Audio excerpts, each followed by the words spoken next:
Swedish siya, oh. Panunin ko talaga sa picture-picture. Paano yan? Sinabi mo may picture at tayo. Naka-ready lagi yan. Ganun ba? Ano na picture-picture?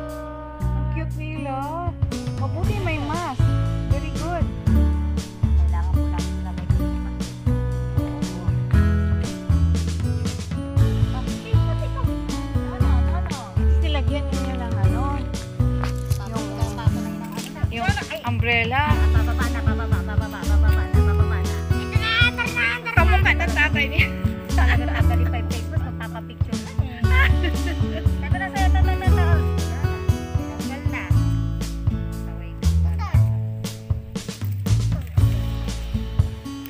Di pa nalagyan to ng bubong, no? Opo, wala. Nag-aaral pa ako ng baka.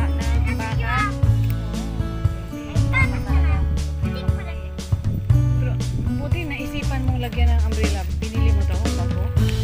May binigay lang yun na. Ikaw ha, sumasama ka na ha. Ito ba yung bunso? Pero natin, nakaduyan. Ikaw yung nakaduyan. Nakaduyan. Ulog. Ayan, ang bibilis naman ang panahon. Ang laki na nila. Ito yung panganay. Pangalawa. Pangalan ko na lang sa bahay. Ang init-init.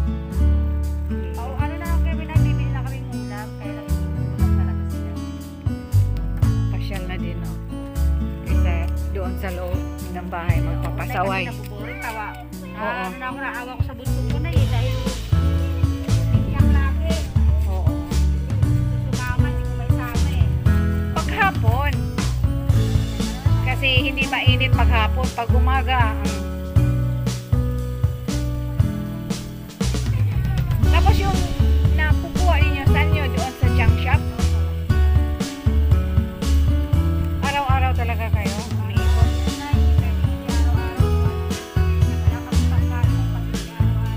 Ay, yung asawa mo?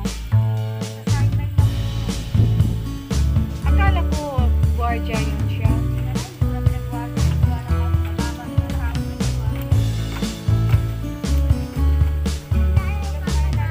Diyan sa mga diyan sa baba, yung sa mga pure gold. Alam ko nag-hiring yan sila. Kita ko yun. Yung save more.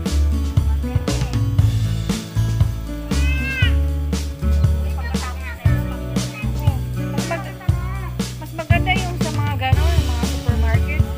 Kasi priority yata nila yung mga taga dito lang eh. Gusto ang init. Tagal ko na nga. Wala. Kasi yung noon, nabigay ko yung hindi nga sira, pero nabigay ko doon sa carpenter. Ewan ko kung bininta ba niya o sarili niya.